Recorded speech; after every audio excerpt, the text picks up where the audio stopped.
Good morning, my fellow business people from Palm Beach. My name is Bob Barrett. I'm the founder and I'm the chairman of the largest investment bank in the state of Florida. We have 22 investment bankers, and we recently completed bringing $6 billion of equity capital into the state. To give you a comparison, the Business Development Board of Palm Beach brought in about, over the last 20 years, about $300 million. We brought in $6 billion. So it gives you a feel for how much we've been doing. I'd like to introduce Luke Sutterer, who's one of our young investment bankers. He's a recent graduate of the University of Florida, the Hurricanes, and it's young men like Luke and your sons and daughters who are the future of finance in the state of Florida. My summer intern last summer was the Shannon Bonner, the son of Dr. Melvin Bonner. Some of you probably know Melvin here in town. He is at the University of Virginia. After finishing his summer with us learning how to do mergers and acquisitions, he ended up on Wall Street, where he had a ton of offers from like Lazard Frères, et cetera. And in New York now, he's added 3 more zeros to his paycheck since he left us here in Florida. Today I'm going to talk about the billion-dollar transformation of mergers and acquisitions in the state of Florida, and this is the first time that anybody's heard this speech in the whole state of Florida, and that goes right up to Tallahassee, which is really a shame. At Cross Keys, we have 22 investment bankers.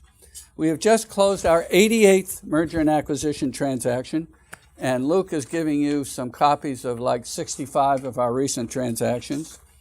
We have brought to Florida about $6 billion of equity, not debt, not loans.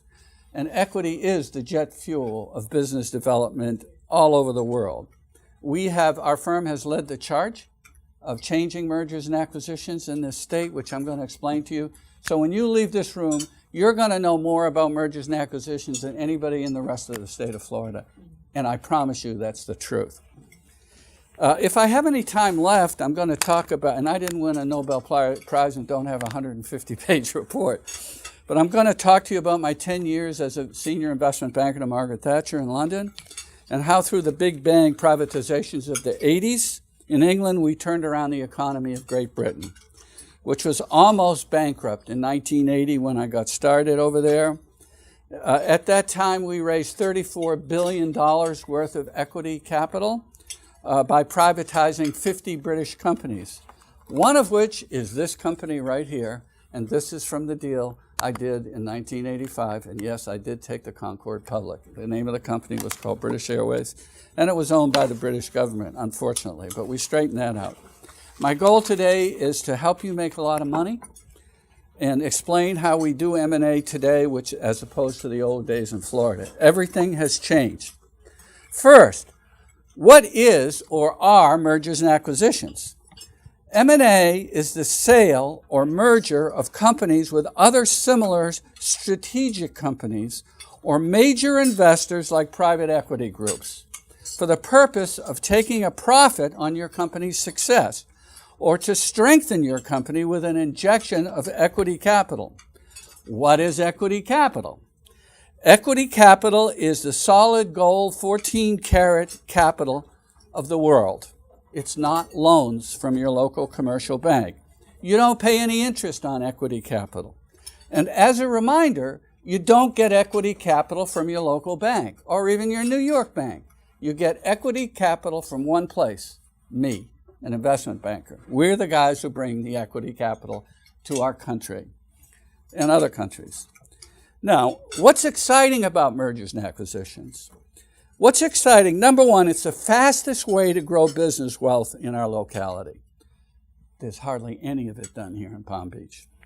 Number two, it's the fastest way to personally make a lot of money. You want to make some money? Every deal we make, when we do a deal, our client walks away with a lot of money in his back pocket. And it itself, mergers and acquisitions, is an enormous source of equity capital in the billions right here in Florida right now. We are overloaded with money. It's coming at us like you can't believe, and there's been a major improvement since President Trump was elected. And I'll speak to that if you want me to explain it. Loans are different. Loans charge you interest. and they are a long-term liability. Equity is an asset. I'm talking today equity. Now, right now, we have one of America's and Florida's hottest M&A markets in the history of the state. We just closed our 88th M&A deal. Luke, I think, passed around an exhibit. Did you pass it around? Yeah. Which shows you 65 of our recent deals. You will notice there are no Palm Beach deals there, but there are deals from all over the state of Florida. Now, Florida is starting to participate in this market, which it previously did not. That's the transformation. We are ranked in this state number 11 in the United States in doing financial transactions. We should be ranked third or fourth, but we're not, and I'm going to explain the reason why, and it's the first time I've ever stood up and explained it. Now, I have to explain first what is an investment banker. We have 22 of them at Cross Keys. How many of you have done business with a lawyer? Okay. How many of you have done business with an investment banker? That's my point. One.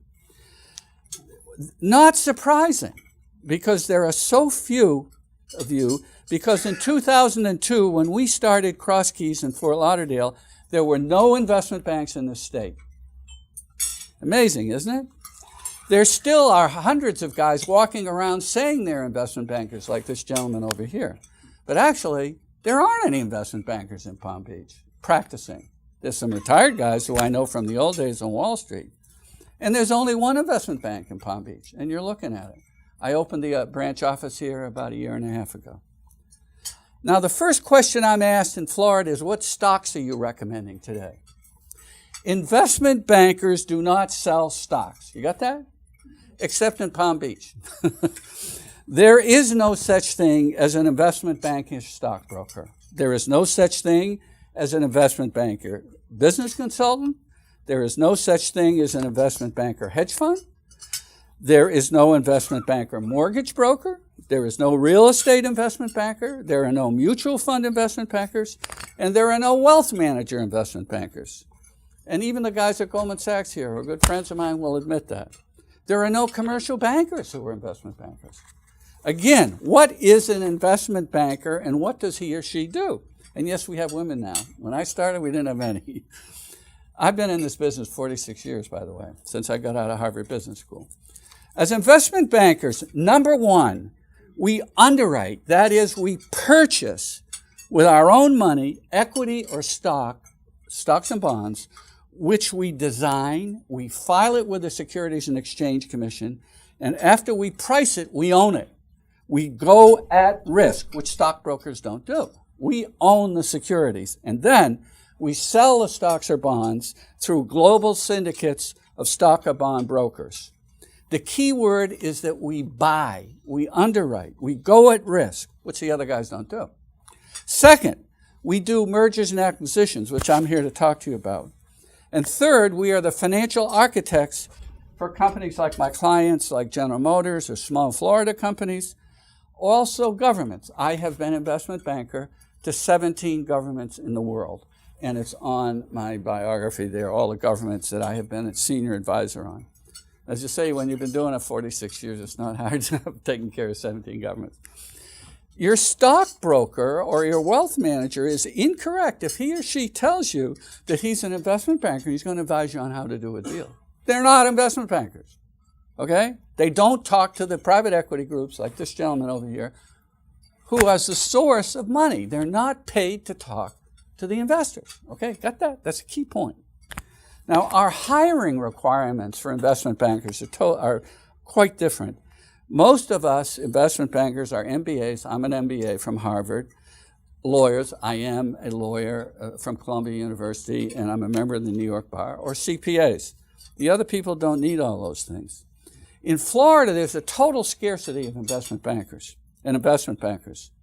As a matter of fact, in the state of Florida, I only know of two other real investment banks, one in Tampa, one down in Lauderdale, and they're good friends of mine.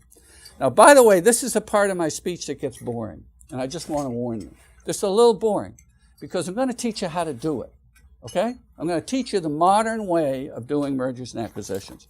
Maybe we can get some more deals out of Florida. Now, by the way, you know, we do so little here in Palm Beach. I'll show you how little it is. This exhibit on the back of this thing I handed out to you shows in the last 10 years, been about 14 deals here in Palm Beach. We did 12 of them. Here they are right here. You'll notice most of them are from Boca Raton. There's hardly anything from Palm Beach. And I can tell you why, and I'm going to explain it to you.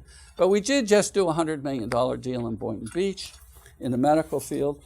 We've done 31 deals in the medical life sciences things. But I don't get invited to FAU, Gene, to speak about it, but we've done 31 of them. Okay, now, do you see this 50-page document? This is what we did at Morgan Stanley at 140 Broadway in New York. This is what I did, okay? This is what we do in Florida now. This is the transformation of Florida. Before we opened our firm, nobody did this in Florida. This is expensive, this thing right here. It's a 50-pager. This is how we do mergers and acquisitions. This is a confidential investment memorandum that we use to merge or sell a company. Beware of the lone wolf investment banker around here who says he can create this document and sell a merger company. He can't. Okay? This is a document we use in the big global money centers in London and here, and I spent 10 years in London. The use of such detailed expert documents is part of the major transformation in mergers and acquisitions going on in the state right now, and we're the leader. In the old days in Florida, there weren't firms to create these documents. It takes a 3-person team to build this. It takes us 3 months to create this. This is full of numbers. So, and one of the young guys who does this is sitting right here. So, you know, it's a lot of manpower. Excuse me, Gene, for saying manpower. In the old days of Florida, which isn't that long ago, and which is still the case here in Palm Beach, one person would try to do a deal and charge you 12 or 14%. You got that? 12 or 14%. That still exists here in Palm Beach. Our fees are more like 2%, 4%.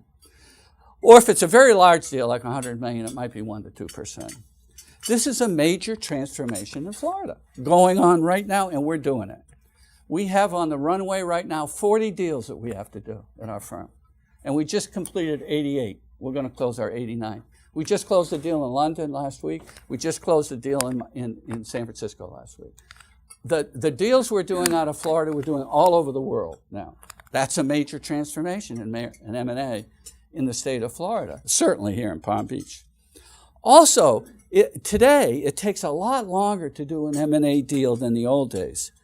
And the reason for that is under the new rules of mergers and acquisitions globally, and which we've introduced to Florida, a normal buyer of your company or an investor demands 90 days due diligence after he's signed the letter of intent to invest in your company. So, in other words, deal doing is much harder than it used to be and longer. The hardest job I have to do in Palm Beach, Florida, or anywhere in the state of Florida, is to manage the expectations of people like you, Florida business owners and chief executives. Let me describe a typical Palm Beach merger and acquisition scene. The husband and wife walk into my office at Phillips Point. They sit down and they tell me that their Palm Beach investment banker has told them to come see me because their company, their medical company, is worth $100 million and they want Bob Barrett to sell it. That's our firm. Okay? And then I look at them and I say, who is your investment banker in Palm Beach? There aren't any. And they say, well, what are you doing here? I mean, why did your investment banker tell you to come to me? And they said, well, because they can't do the deal in Palm Beach. They have to ship it to New York, and they don't want to lose control here in Palm Beach. So therefore, they know Bob Barrett can do it in our firm, Cross Keys Capital. So that's why I'm here. And I say, well, how did you come up with $100 million? And then they say to me, you know, I can see the wife's eyes. She's already bought her house on Everglades Island. He has already bought a 100-foot yacht. Okay, they're ready to go. Okay, and the client says, well, we came up with $100 million here on Bankers Row in Palm Beach because my advisor, my investment banker, told me that I'm worth 15 times EBITDA, earnings before interest, taxes, depreciation, and amortization. They say, you can do it, right, Bob? And I say, sorry. I'm really sorry. You're a Palm Beach person. I'm a Palm Beach person. Have been since I was 6 years old, by the way. Guess what? I can't do it. And you can see the tears starting in the wife. You can see the boat float out to sea. And I said, and the deal collapses right then and there. And they said, why can't you do it? And I said, it's probably, I don't have your financials. I don't have anything. But based on the 88 deals I just did, I'm telling you, your company's probably worth $30 million. In other words, you just lost $60 million. That's called managing expectations. That's my hardest job in life. I mean, I have seen people cry in my office. And you know why? The reason is called bad advice. And it's floating around like you can't believe. And that's why we're ranked number 11 in America. Because they're not getting good advice, good valuations. Now, the next question is, why do a merger or acquisition? Well, the first answer is Harvard Business School Risk Analysis 101. And this advice is not being given in our town. On the one hand, if you stick with your company and you grow it for over 10, 15 years as your tax advisor will work with you on at $400 an hour, you will face 3 basic risks, at least. Over 10 years, you will face economic risk, you will face industry risk, and management risk. On the other hand, if you do an M&A deal with us, it takes us 9 months, you cut those risks. You jumpstart your company, and you double your revenues, and you double your bottom line in 9 months. And you take out millions of dollars and put it in your pocket. Okay? You'd like that. It's called getting richer quicker. It's called mergers and acquisitions. Welcome to the club. Okay? Nobody's preaching this to you, right? Why? I'm going to explain that why. Today, M&A is very strong in Florida, at least at our firm. And Florida companies are receiving higher offers for their businesses than they ever have. And we're leading the way. But the only way you would know that is by talking to me or another one of our 22 guys. You're not going to learn it from your lawyer because they are not paid to talk to the private equity groups who have all the money. Okay, you got that? They're not talking to them. Okay? So how can you know what's going on? And guess what? They don't know what's going on. My friends do not know what's going on in the big world here of money. So, as you can see, I'm very excited about it because I can deliver the money to you. Okay, another reason for mergers and acquisitions is because if you're 60 or 70 years of age, you want to sell a company. If you haven't sold, I say, if you haven't sold it by the time you're 70, you're never going to sell it. Okay? Or someone walked in the front door and offered you money. Now, I have a company up in North Palm Beach whose all products are all over the shelves in Costco. Good company, about $20 million in revenues. A Fortune 500 company, and you know the name, walked in the front door and said, I want to buy you. Oh, they went crazy. But they didn't hire an investment bank. They didn't hire me. Guess what? 1 year later, Fortune 500 company went out the door, but in that period of time, their revenues went like this. Why? Because that Fortune 500 company dominated them for a year with thousands of questions and teams of M&A guys. I'm not surprised to see a 15-man M&A team walk into a Florida company. Seen it many times. So you don't want to sell your company. You want to hire somebody to do all the work for you, okay? Because you can't run your company and do a deal at the same time. Our job is to protect the company, answer the questions, and keep the buyers honest because we know what the value is. Another reason for M&A is because the value of our company has gone up so much, it's time to take the profit. And I can give you examples of that.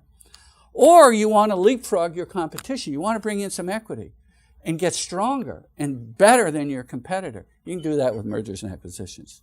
Now, how did M&A get done in Palm Beach and Florida before now? Well, everyone went to, guess what? Their lawyers, okay?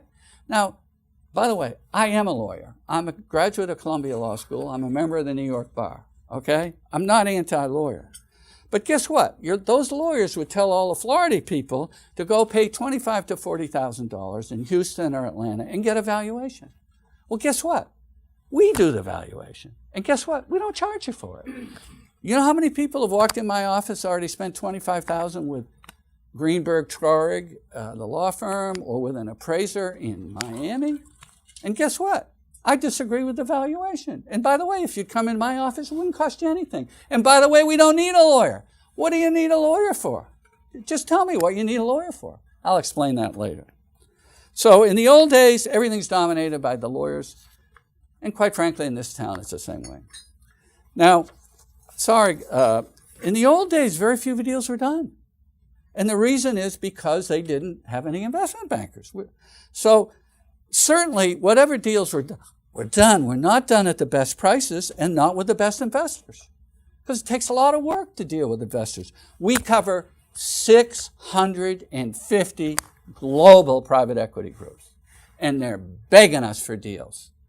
Because they've all made money on our deals. That's how they make their money. That's how Palm Beach Capital makes their money. They buy deals from us, and they make a profit on them. Okay? So you want a deal, you come to us. We don't have the whole market, but we sure are the dominant factor. So we don't charge $400 an hour when you're with us. Bob, how small and how big do you start? That's in the speech, but the answer is $5 million to start off with. I'm going to give you the rules of how to do a deal at the end here. It's part of the boring part of the speech. I'm sorry that I got to do some boring things. The next, we don't charge $400 an hour. We don't charge anything until you've got the money in your pocket. There are no fees. Okay? Now, nobody told you that, right, before? Nobody's going to tell you that. Okay, the next biggest thing is valuation. When you go into New York City, Morgan Stanley, where I come from, 140 Broadway, New York City, down on Wall Street, the first question the client asks is, what's the value of my company? And the second thing they ask is the timing good? You know, will the market take my industry right now? Sometimes some industries are down here. You don't want to do the deal down there, okay? What's the question they ask in Florida? They don't ask what's the value, what's the timing. They ask, how much will you discount your fee? That's Florida. That's the way it is. Why? Because the guys they've been dealing with for the last 50 years are stockbrokers who will discount the fee. So they've been trained to ask a question that doesn't really relate to doing a deal. Okay, so going on from there, valuations, you know, I'll tell you, values change every single day in the marketplace. The market is the key thing. The most important valuation criterion for your asset, your company, is what will an investor pay today for your company, period. I don't care about discounted cash flow, which he knows how to run. I don't care about multiples of earnings or sales, which he will do. I don't care about any of that. When I get started with you in a meeting, I've already talked to investors. Nobody else does that. We do it because we cover 650 of them globally. So we're going to say, in this industry, at this time, are you a player? Are you interested? And what do you think the value is? But I'm going to tell them what I think the value is. And that's called price leadership. In other words, we tell the market what we think the value is. We don't let the market tell us. They are dying for leadership, by the way. Okay, this is the major transformation in Florida. In the old days, one guy would come in, you pay $25,000 in Atlanta or Miami, you hire one guy, he charges you 12%, he goes out, does a term sheet, and sends it out to 100 people and waits for them to call. We don't do that. That's not the way to do modern mergers and acquisitions. That's the transformation we've brought. I learned that first day at Morgan Stanley 46 years ago. All right? Now, these buyers will deal with us. And why? Because they want to buy our next good deal. The hardest thing to do is have good deals. The only way they make money is buying our deals. So therefore, we deal with them straight. They deal with us straight. If you want to do business with us, you better talk turkey and you better treat our clients well. Or I'll see you later. You'll never hear from us again. That is the transformation in Florida. In other words, you make money by hiring us and paying us a fee because we're going to get you a better price because we know what the value really is. Are we perfect? No. If I'm pretending I'm perfect, I'm not. But I'm giving you how this stuff does, how we've done it in New York for 150 years, but, well, we haven't done it in Florida. In addition, we have something else. We have created a special group that wants to buy Florida companies in Southeast United States. It's taken us 15 years to build this group. As a matter of fact, I have a copy of the list of them. I don't hand it out free, but I've got it here somewhere. It's a list of all the institutions begging us for Florida deals. because Florida deals are cheap. And you know why they're cheap? Because you don't have any investment bankers in this state. Because investment bankers lift the values and give you true values. There's nobody working for you out there. So you can come into this state and buy really nice companies. And by the way, I don't know why you all want venture capital. It's just going to use up my time, but I was on the board of Prudential Venture Capital and Boston Venture Capital. I was asked to run the venture capital of Florida. Let me tell you, I wouldn't get near a venture capital deal. 9 out of 10 of them go in the tube. Why? You know, if you have an investment meeting in Palm Beach, 9 out of 10 of those meetings are going to be for venture capital. Don't ask me why. I want to buy a good old meat and potatoes, mid-market Florida company. I'll make more money in it. Being a venture capital expert, I'd rather go to Merrill Lynch, Paul Luther, and buy a good stock like NVIDIA, and I'll make more money of that, and I'll be liquid all the time. Why so many people here care about venture capital, I'll never understand. And unfortunately, Gene, I feel the same way about biotech. Every meeting I go to around here that I'm invited to is a biotech deal. Let me tell you, that thing up in Port St. Lucie is an abortion. I mean, it's taking $1 billion and throwing it in the middle of the desert and calling it a biotech deal, whereas really it's a real estate deal. The only people who made any money off that are the real estate brokers and the real estate lawyers. And forget about anything else. I get calls all day long from Port St. Lucie. Can you help me? I got this scientist. No, I don't want to do biotech. Sorry, Tom. So anyway, the bottom line today is why are we number one in Florida, which we really are by a lot, is because we're dealing with the buyers, the investors on a global basis. We don't have enough deals to satisfy the demand we have for investment in Florida. Did you know that? Did you know that? I bet you didn't know that. And nobody in this town does. I've been at Phillips Point now for 1.5 years, our new branch. When I worked at Morgan Stanley at 140 Broadway, all we did all day is talk to the lawyers, right? In 1.5 years, I haven't received not one telephone call from any lawyer in that building. Okay? And how many deals have we done in this town? We did 12 of them, but not in this town, Boynton or Boca. So in other words, the modern culture has not arrived here yet. I'm sorry to say it, but it's the truth. Okay, now notice I'm bringing you up to date on how to do a deal. Please notice that in this process of doing an MD, and the process is the answer, we haven't hired a lawyer yet, okay? No professional fees of any kind. Now we're sitting in a room with you. We've agreed that there's a possible deal. So the first thing we have to do is value it. We don't charge for that, okay? People walk in the room with an appraisal from Miami and they say, here, I based my appraisal on this. And I said, that's one of our deals. If you'd come in our office, you wouldn't have paid $25,000 for that appraisal. That deal was done by us. Okay, then we structure the deal. Now one you might know about here is Midtown Imaging, Dr. Burke. We did that deal. We sold it to Palm Beach Capital. Great deal. But we structured it so that, we only sold 70% of it, and then Dr. Burke kept 30%, and then we did what we call a second bite of the apple, which is, year 3 to 5 or 6, we blew out the thing, and Dr. Barrett made more money on selling his 30% than he did in the original deal when he sold 70%. It was a big success. That's called structuring. Now, the difference between New York and here in London is, in New York, all I do is deal with corporations like General Motors, General Electric, stuff like that. I enjoy doing small companies, by the way. So anyway, down here in Florida, 2 out of 3 deals are a family. So we have to be incredibly adept at creating, structuring things that work for the family and the second generation and the third generation. That's part of our job. Now, okay, we structure the deal. Still, we haven't charged a fee. Okay? Still, we don't need a lawyer. Okay, after we structure the deal, we spend 3 months writing the book. 3 people it takes to write this book. This is Morgan Stanley style. This is what I used to do the first year I was out of Harvard. Okay? So guys like this do this book. 3 men, 3 women, 3 men, we win. Okay, after we finish the book, then we meet with you, the client. And we agree on about 30 targeted investors. It's called, we call it a targeted sale. Now, when I sold my mall in New York, out on Long Island, I work with Eastdil. Their process is called the shotgun, and a lot of firms use that. It's called, you shoot everything to 100 people and wait for the orders to come in. That's not the way we do it.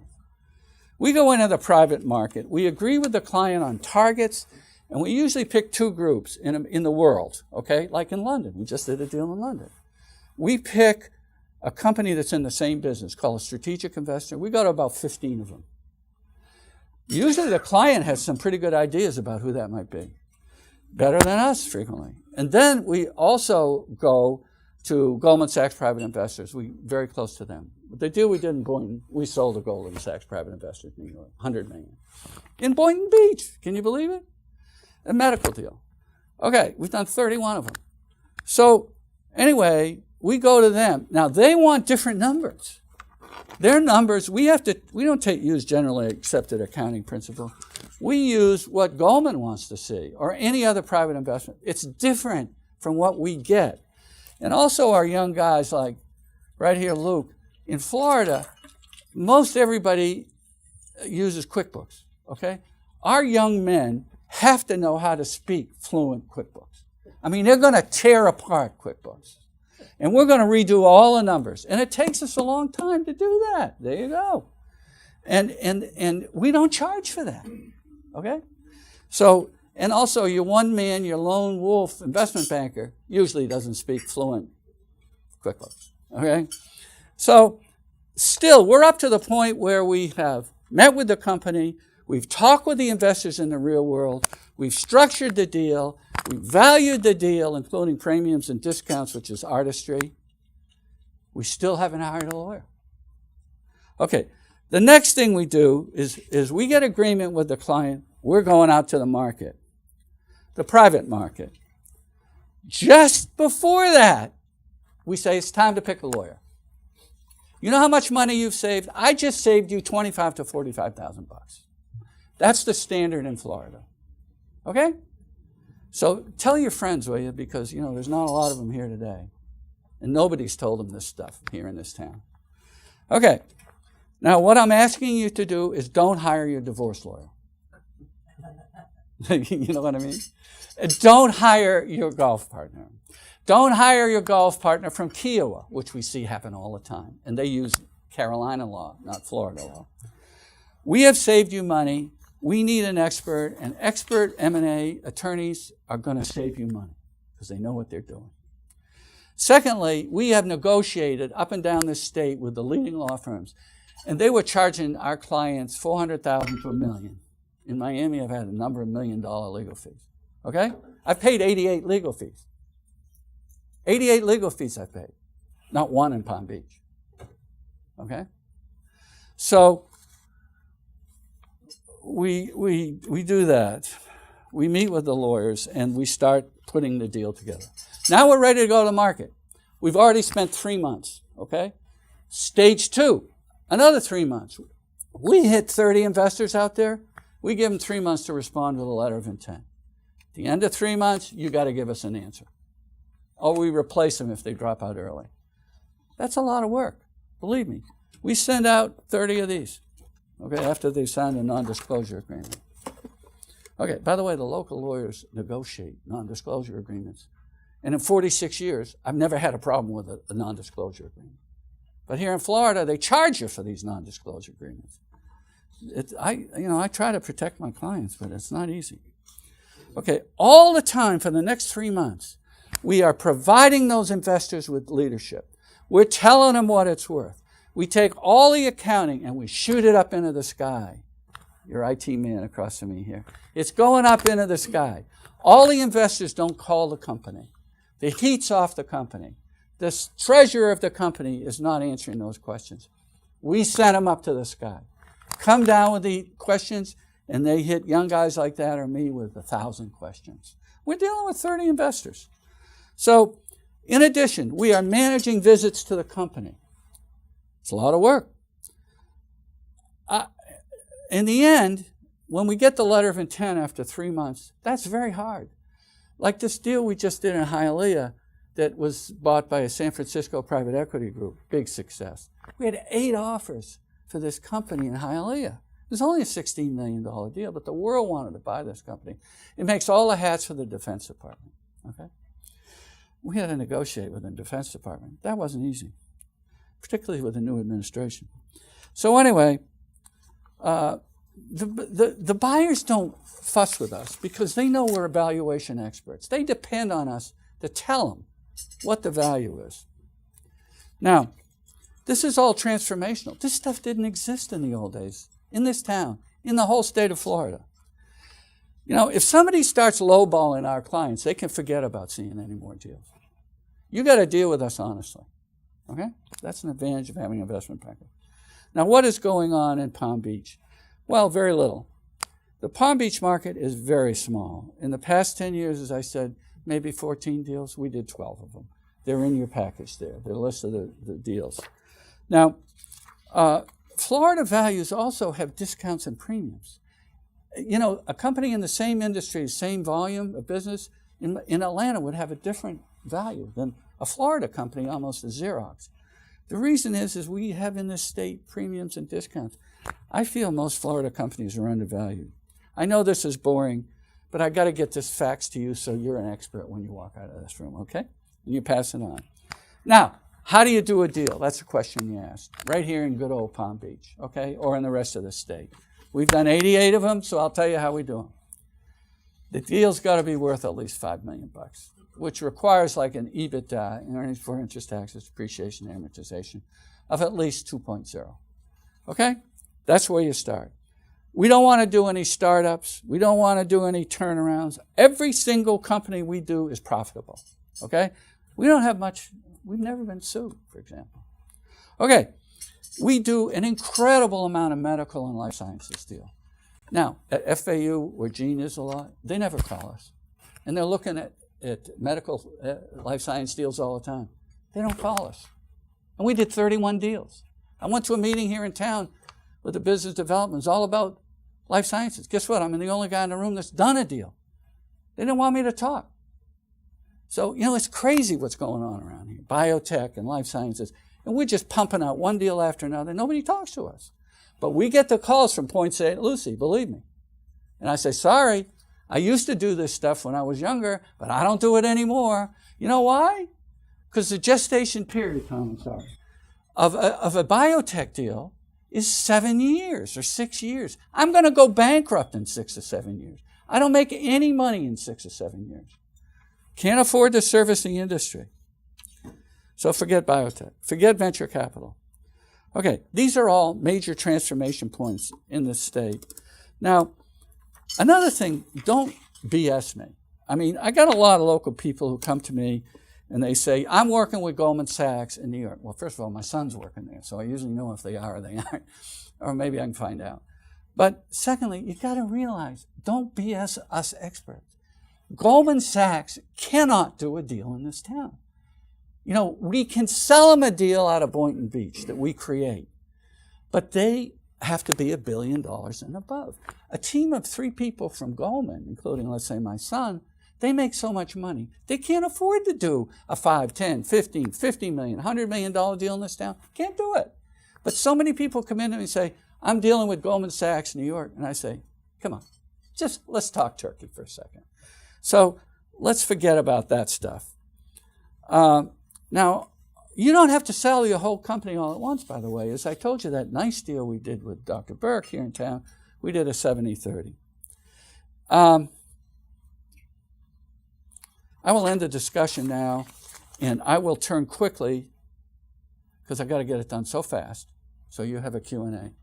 I'd like to talk about the Iron Lady. People love to hear this story. I'm the only guy who can tell it in this whole country because the 4 other guys who worked with me on it are all retired. They're all 15 years older than I am. So, should we bring him in for Q&A? Well, one of them is my roommate from law school, Ian McGregor, and he just bought a condo. He sold his house here in Palm Beach and bought one on the other side of the river, okay? So he knows, we worked on British Telecom today. together. This was the other deal that I really had fun with, because I had to do the due diligence on this deal. And you should see the insurance policies on this plane. First of all, everybody said, you're going bankrupt. We were making so much money off this plane, you can't believe it. We've paid for it in the first 3 years, right? I mean, the French had 6, we had 6. We didn't have any parts by that time. We did this. Secondly, I wouldn't get on a French one because their planes didn't work. And secondly, we flew this upside down over the Atlantic, trying to find the cracks in it. The whole thing was, it wasn't digital. This plane was analog. It was so old. So I used to watch these old guys come in with the young girls into British Airways, and they'd rent this for the weekend. They'd go to Hawaii with these beautiful people, okay? So this is a fun deal to do. And by the way, I got a free Concorde pass, which I had for many years. I could go anytime I wanted to JFK and get on a Concorde for nothing. But there are only 3 of us that did this, Goldman, myself, and I think Solomon Brothers. Goes back a few years. But it was a very interesting deal. Now, let's discuss Lady Thatcher. This is not in the books. This is not in the movie. And I'm going to tell you the cool things about her. Okay. She also paid all my bills at Claridge's Hotel on Upper Brook Street in London for 10 years. I appreciated that. How did it start? I'm sitting there at 140 Broadway, young guy, well, by that time I was a senior guy, and I'm reading in the Financial Times in the morning, which means you got to read the paper in the morning. I see this article, British Post Office gonna sell British Telecom. I didn't even know the post office owned a telephone company. I had just finished doing a $1 billion stock deal for AT&T. I represented AT&T for 25 years. So we had done the most historic deal ever on Wall Street. We did $1 billion stock for AT&T. It blew out, by the way.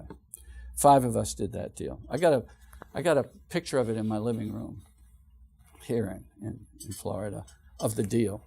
Okay, now, I got on a plane and headed for London immediately with Dan Evans, who ran our research department. Well, first thing that happens, I go into Doug Perryman's office, who's the treasurer. I know how to do all the accounting, and AT&T recommended me to British Telecom. So I'm sitting there with Doug, and I look over. It's a cold, cold day in London. But in the British office, in the post office, it was hot, hot, hot.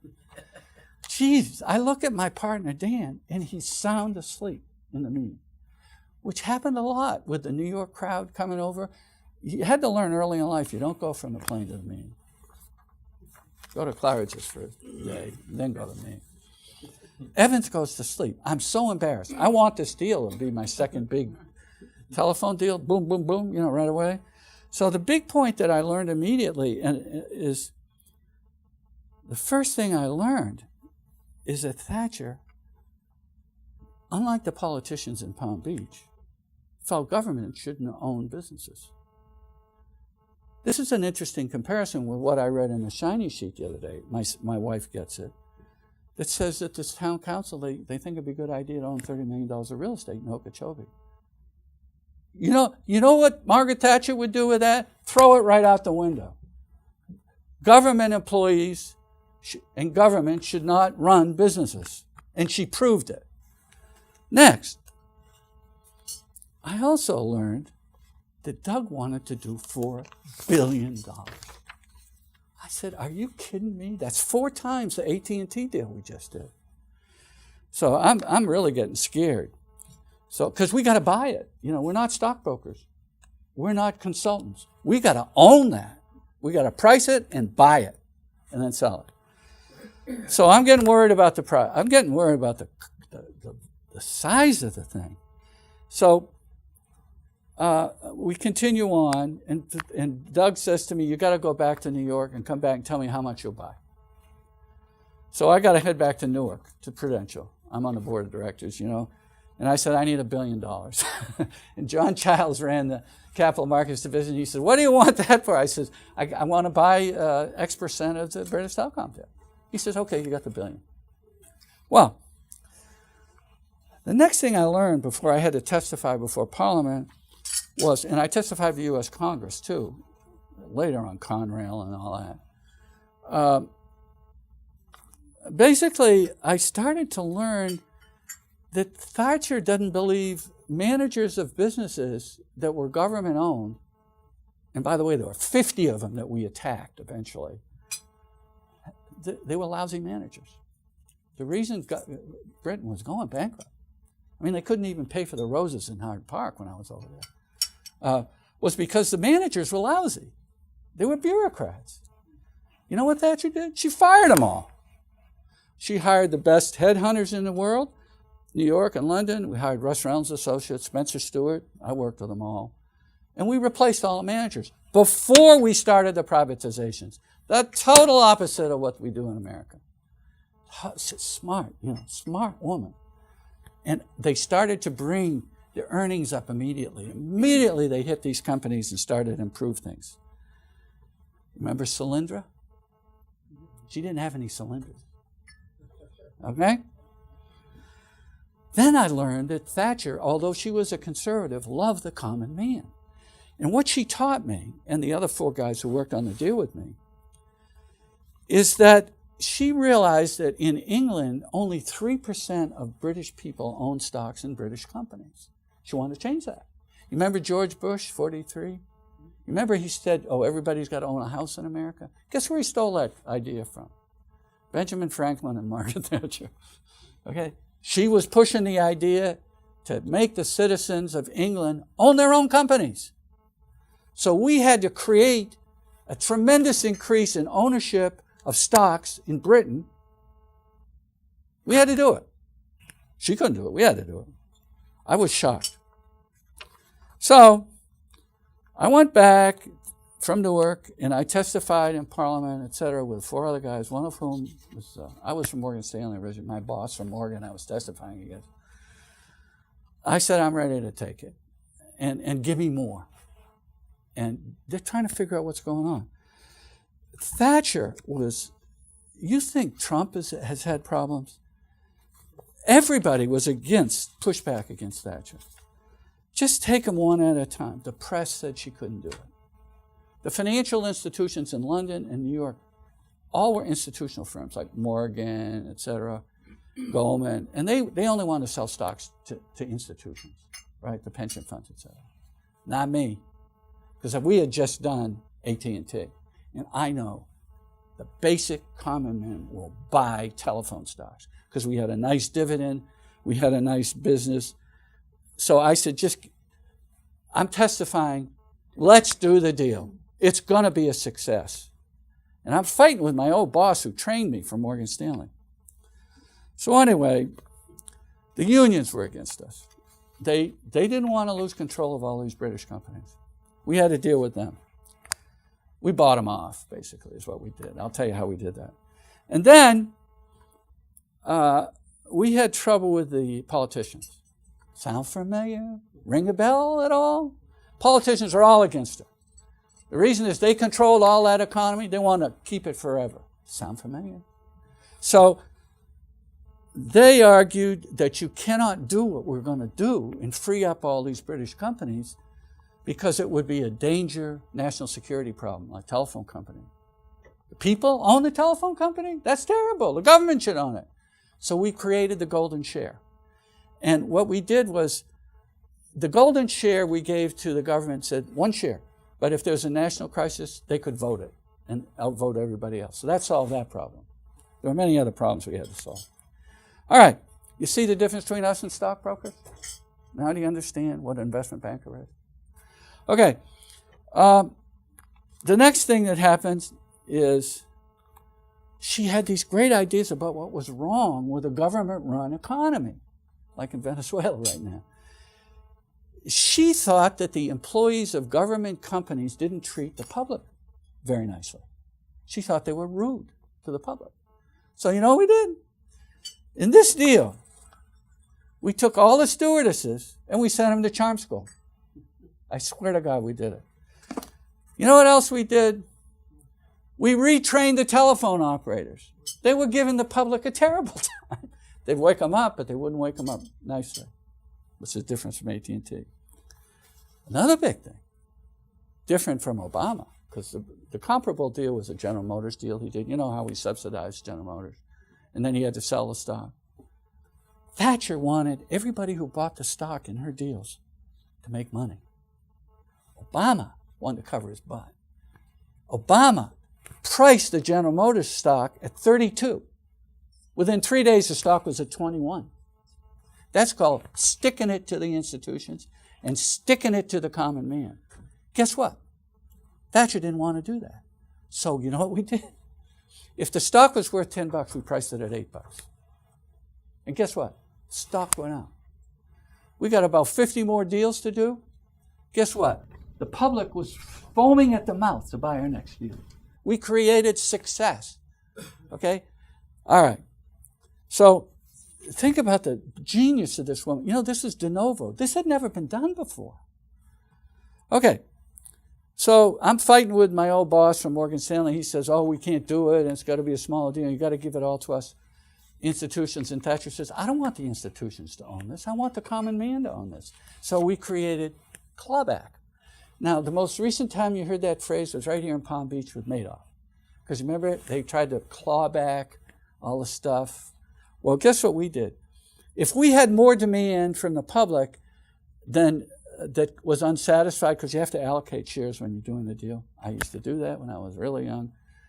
We could claw back from the institutions, and they couldn't say no. So we could get stock back and give it to the British public. It's called clawback. Never happened before, but it happened in this thing. Then we did everything we could to make this deal successful. Now, my biggest problem was my young vice presidents, because I'd have these young guys flying over on the plane for the meetings, and they'd disappear at lunch. And you know, Tom, this story. And I'd say, well, where are you guys going? And finally, they said, we're out trying to get dates with pretty English girls. I said, oh, where do you go? You want me to take you, Mr. Barrett? Yes, please. You know where we go? Harrods, the luxury store. You know what these guys were doing every lunchtime? They were going to the lingerie department of Harrods, I swear to God. And they're trying to pick up girls. So that's one problem I had. The other problem was drugs. And my roommate from Columbia Law School lives here now, Ian McGregor. His father, Sir Ian McGregor, chairman of British Steel, who lived here at La Coquille. What happened is, I go in a meeting, and there'd be all these lawyers and everybody's crazy. I say, what's going on? My roommate, Ian, was ahead of me one day. He was working for Morgan then. I was over at Peru. He says, everybody here is on drugs. In the room, everybody's on drugs. They're taking sleeping pills like crazy as they're flying back and forth. I must admit, over the 10 years I did, I got pretty exhausted flying that plane. But the new guys, they get on drugs. They act crazy in the meetings. We never knew if what we were hearing from everybody was the truth or not, you know? Anyway, I ended up, as a result of having done all these deals successfully and being part of the team, the American team, I ended up advising 17 governments in the world. I'm the only guy you'll ever meet that's done 17 governments. Now, here are some of the techniques we used. And you'll only hear it from me. You never saw it in the movie, and you never saw it in the book. But here's how we did it. Even John Brown doesn't know these things, because John wasn't around. The deal was 9 times oversubscribed. That's enormous. Thatcher wanted it underpriced. We underpriced it. Went straight up. What we did was, we, as I said, we hired top managers from all over the world. We stuck them to run these companies. Then we sent the stewardesses to charm school. Then we gave discounts on the stock to the employees of the companies. That's how we bought off the unions. And then we hired Prudential Retail to deal with the employees in all these companies and teach them how to own stocks. We had to teach them how to own stocks. And we were giving them the stock. And that's another thing we did. We gave the stock to the employees. That helped us with the unions. Also, these are all new things, never been done before. We allowed installment sales of the stock. Can you imagine? And we invented clawback. And then what we did was, you can't believe this, but 90% of the employees bought the stock. I mean, incredible success. Everybody from Wall Street said we couldn't do it. But those of us who had done AT&T, we knew we could sell that stock. Here's a piece of cake. We advertised the deals on billboards. Can you imagine? But we did it. And so this is how I learned from Margaret Thatcher how to get multi-billion-dollar deals done. Now in America, I worked on the American ones. So I worked on Conrail and Continental Illinois. We've only done 4 deals in America, including General Motors, which is a disaster. Because you didn't have the guys who knew what they were doing running the deal. You got to have the pros there, okay? They should have taken the whole team that we had in the old days and put us on General Motors. And we should have done Zuckerberg, too, because that deal got screwed up. In the end, 50% of the British public owned British stocks, which is exactly what Thatcher wanted. Now, in terms of the world, these are the countries that followed us. Argentina, Australia, these are all companies that did a Xerox of what we did.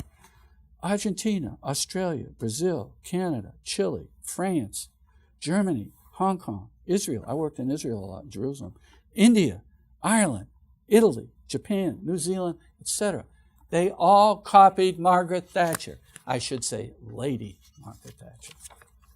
Thank you very much. You now know the story of Margaret Thatcher and why she was so great. And it wasn't because she was the Iron Lady. It was because she was friggin' brilliant.